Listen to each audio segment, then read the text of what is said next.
Kepolisian daerah atau Polda Aceh mengungkap penyelundupan narkotika jenis sabu jaringan Indonesia-Malaysia seberat 179 kg. Kapolda Aceh Irjen Pol Ahmad Haidar mengatakan, dalam kasus ini polisi mengamankan tersangka berinisial F, 31 tahun, di Aceh Timur yang berperan sebagai kurir pada Kamis 6 Oktober 2022. Sementara pemilik barang masih menjadi DPO. Tersangka dihadirkan dalam konferensi pers di Aula Presisi Polda Aceh pada Senin 10 Oktober 2022.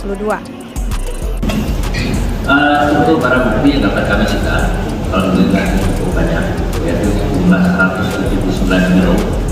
Di dalam wadah ada 4 karung boni dan 3 buah tas.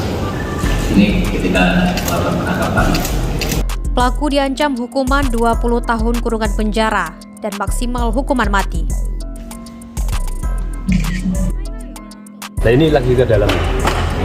Biasanya kalau ini ke arah PD nih, kalau mau ke arah PD, tapi kan biasanya taruh di Biren ada berapa, saya kita lagi dalam tim lagi bergerak.